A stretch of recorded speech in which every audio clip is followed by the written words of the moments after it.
प्रेरितों के काम की किताब उसका 13वां अध्याय और उसकी 22वीं पंक्ति। प्रेरितों के काम की किताब उसका 13वां अध्याय उसकी 22वीं पंक्ति।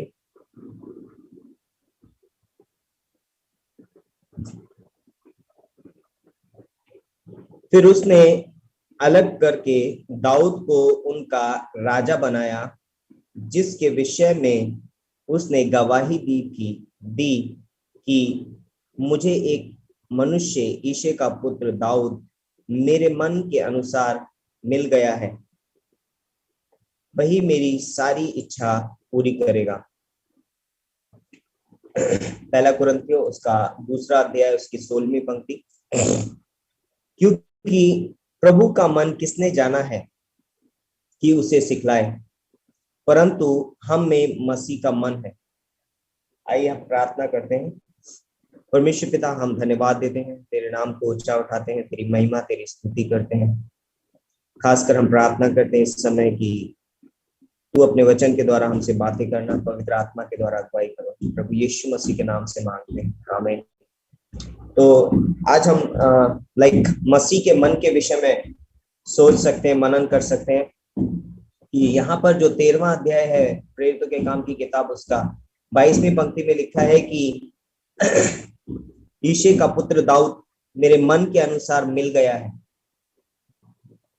बोलता है कि परमेश्वर बोलता है कि दाऊद जो है मेरे मन के अनुसार मिल गया है और वही मेरी सारी इच्छा पूरी करेगा। इम्पोर्टेंट पार्ट जो है वो ये है कि मन के अनुसार मिल गया है और वही मेरी इच्छा पूरी करेगा।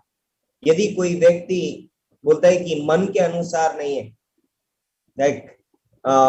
दो व्यक्ति जब आपस में एक साथ रहते हैं और दोनों का मन अलग अलग हो तो वो दोनों एक दूसरे की इच्छा कभी पूरी नहीं कर सकते। लेकिन जब दोनों का एक मन होता है और एक दूसरे के मन को जानते हैं तो वो एक दूसरे की इच्छा पूरी करते हैं। यहाँ पर बोलता है कि जब हम लोग फ्रेंडशिप हो जाती है किसी से, मित्रता हो जाती है, तो हम एक दूसरे को समझना शुरू कर देते हैं। और हम कई बार हस्बैंड वाइफ के रिश्ते में भी हम देख सकते हैं कि कई बार हस्बैंड वाइफ कुछ चीजें बोली नहीं जाती हैं लेकिन समझ ली जाती हैं, क्योंकि हम एक दूसरे का मन समझते हैं। और मन समझने की वजह से हम बोलते हैं कि कभी कभी वाइफ या हस्बैंड कुछ बोल भी नहीं रहा है लेकिन मुझे पता है कि उसके मन में क्या है और हम उसकी इच्छा को पूरा करते हैं। तो बोलते हैं कि परमेश्वर बोलता है कि मुझे दाऊद, यिशै का पुत्र दाऊद मेरे मन के अनुसार मिल गया है और वो मेरी इच्छा पूरी करेगा। एक व्यक्ति जब परमेश्वर के मन को जान लेता है तभी वो परमेश्वर की इच्छा पूरी कर पाएगा। यदि हम परमेश्वर के मन को नहीं जानते हैं, हम परमेश्वर की इच्छा पूरी नहीं कर सकते। इसीलिए यहाँ पर पहला कुरिन्थियों 2:16 में लिखा है कि क्योंकि प्रभु का मन किसने जाना है कि उसे सिखलाए। हमने मनुष्य परमेश्वर के मन को नहीं जान सकता, लेकिन यहाँ एक विश्वासी के लिए एक अपॉर्चुनिटी है। बोलते हैं कि हम में मसीह का मन है। हमने जब यीशु मसीह पर विश्वास किया, उसका मन हमारे अंदर डाल दिया और बोलता है कि हम में मसीह का मन है। हम हमारे पास हमारा मन नहीं, अब हमारे पास यीशु मसीह का भी मन है। और इसीलिए एक विश्वासी परमेश्वर की, यीशु मसीह की इच्छा को पूरी कर सकता है। इसीलिए आप अगर पढ़ेंगे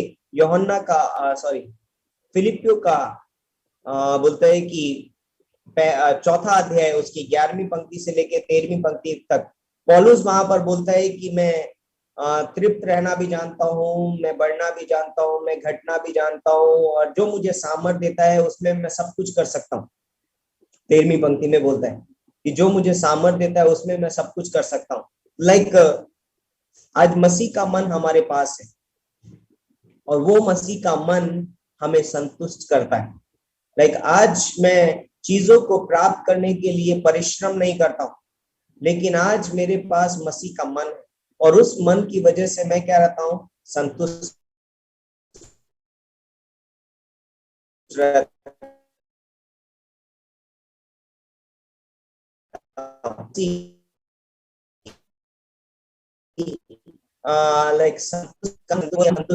और प्रभु यीशु मसीह भी लोगों को ढूंढ रहा है और उसका मन हमारे पास है। तो यूहन्ना का 15वां अध्याय और उसकी 15वीं पंक्ति, 1 मिनट वो पंक्ति निकालेंगे हम। यूहन्ना 15:15 क्या लिखा है कि मैं आज से तुम्हें दास नहीं कहूंगा परंतु मित्र कहूंगा। अब से मैं तुम्हें दास ना कहूंगा, क्योंकि दास नहीं जानता कि उसका स्वामी क्या करता है, परंतु मैंने तुम्हें मित्र कहा है, क्योंकि मैंने जो बातें अपने पिता से सुनी वे सब तुम्हें बता दी हैं।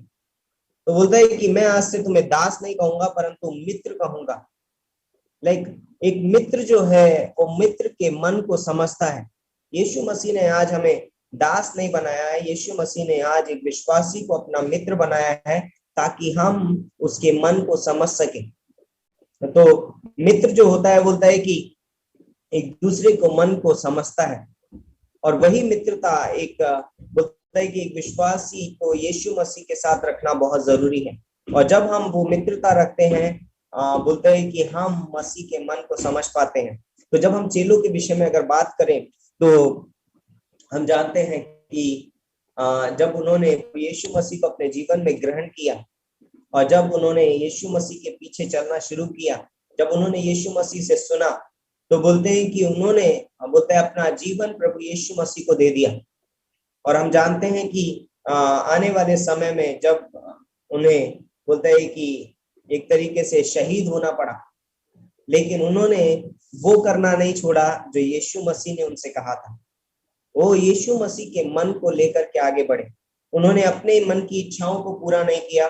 उन्होंने ये नहीं सोचा कि अरे चलो हमें जैसे जीना है हम जी सकते हैं, अभी तो हम विश्वासी बन गए, अभी मेरा नाम भी ऊंचा हो गया, बहुत कुछ हो गया। बोलते कि उन्होंने अपने मरने तक यानी कि आखिरी सांस तक अपने जीवन से प्रभु यीशु मसीह के मन की इच्छा को पूरा किया।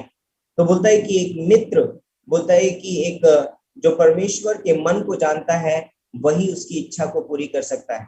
तो हम कैसे उसकी इच्छा पूरी कर सकते हैं? जब हम उसके वचन में बने रहते हैं, जब हम उसके अंदर बने रहते हैं, जब हमारी मित्रता उसके साथ घनिष्ठ होती है, हम उसके हृदय को जानते हैं और फिर हम उसके हृदय की इच्छाओं को पूरा करते हैं।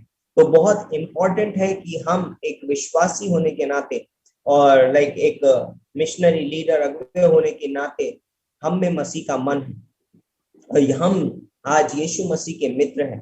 बोलता है कि मैं तुम्हें दास नहीं कहूंगा परंतु मित्र कहूंगा। हम मित्र हैं और हम अपने मित्र के मन को जानते हैं। इसीलिए हर एक चेला जो बोलते हैं कि सुसमाचार को लेकर के गया, ये यीशु मसीह की इच्छा है। यह लूका का 10:19-10 में लिखा है कि मनुष्य का पुत्र खोए हुए को ढूंढने और उनका उद्धार करने के लिए आया।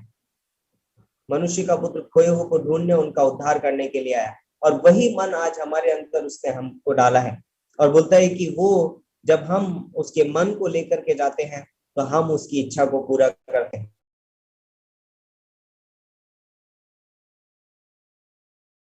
इच्छा को पूरा नहीं कर पाऊंगा, इंपॉर्टेंट है। इसलिए हमें चाहिए कि हम परमेश्वर की इच्छा को पूरा करें। तो हम कैसे इच्छा पूरा कर पाएंगे?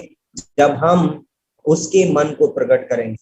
प्रभु यीशु मसीह क्या कहता है, प्रभु यीशु मसीह का मन क्या है, जब हम इन बातों पर ध्यान लगाएंगे, उसके बोलते हैं कि उसके मन के बारे में सोचेंगे, ना कि अपने मन के बारे में या अपनी इच्छाओं के बारे में हम नहीं सोचते, परंतु हम परमेश्वर के मन और परमेश्वर की इच्छा के बारे में सोचते हैं। और ये बातें हमें क्या करती हैं? बोलते हैं कि हमें परमेश्वर की इच्छा पूरी करने में मदद करती है। तो परमेश्वर के साथ सोचना, परमेश्वर के मन को लेकर के जाना, परमेश्वर की इच्छा पूरा करना एक विश्वासी का मानो एक तरीके से कर्तव्य है, एक तरीके से ये हमारी जिम्मेदारी है। और पौलुस यहाँ पर बोलता है कि मैं सब कुछ कर सकता हूँ उसमें जो मुझे सामर्थ्य देता है। तो कई बार हम अपने जीवन में हो सकता है कि हम अपने मन की इच्छाओं को पूरा करने में लग जाएं और हम कई बार परमेश्वर के मन को लोगों के सामने प्रकट ना करें। हम हट सकते हैं कई बार अपनी बुलाहट से, अपनी कॉलिंग से। तो पिछली बार हमने संदेश सुना था पास्टर से, रोनाल्डो थे पास्टर, और उन्होंने कहा था कि जब भी हमें ऐसा होता है या जब भी हम कमजोर होते हैं तो हमें अपने आप को प्रार्थना से क्या करना चाहिए, रीफोकस्ड करना चाहिए, अपने ध्यान को पुनः केंद्रित करना चाहिए परमेश्वर की ओर। तो प्रार्थना हमें मदद करती है परमेश्वर की इच्छा पूरी करने में। परमेश्वर का वचन हमें मदद करता है परमेश्वर की इच्छा पूरी करने में। परमेश्वर की कलीसिया में रहना हमें मदद करता है परमेश्वर की इच्छा पूरी करने में। परमेश्वर की योजना में बने रहना हमें मदद करता है परमेश्वर की इच्छा पूरी करने में। परमेश्वर के उद्देश्य में बने रहना हमें मदद करता है परमेश्वर की इच्छा पूरी करने में। इसीलिए यीशु मसीह ने कहा यूहन्ना के 15:1 में, मैं दाखलता हूँ और तुम डालियां हो, और यदि तुम मुझ में बने रहो और मेरा वचन तुम में बना रहे तो तुम जो कुछ पिता से मांगोगे वो तुम्हारे लिए हो जाएगा। तो बहुत इंपॉर्टेंट है हमें बने रहना। लाइक आज हमारे अंदर मसीह का मन है, लेकिन ये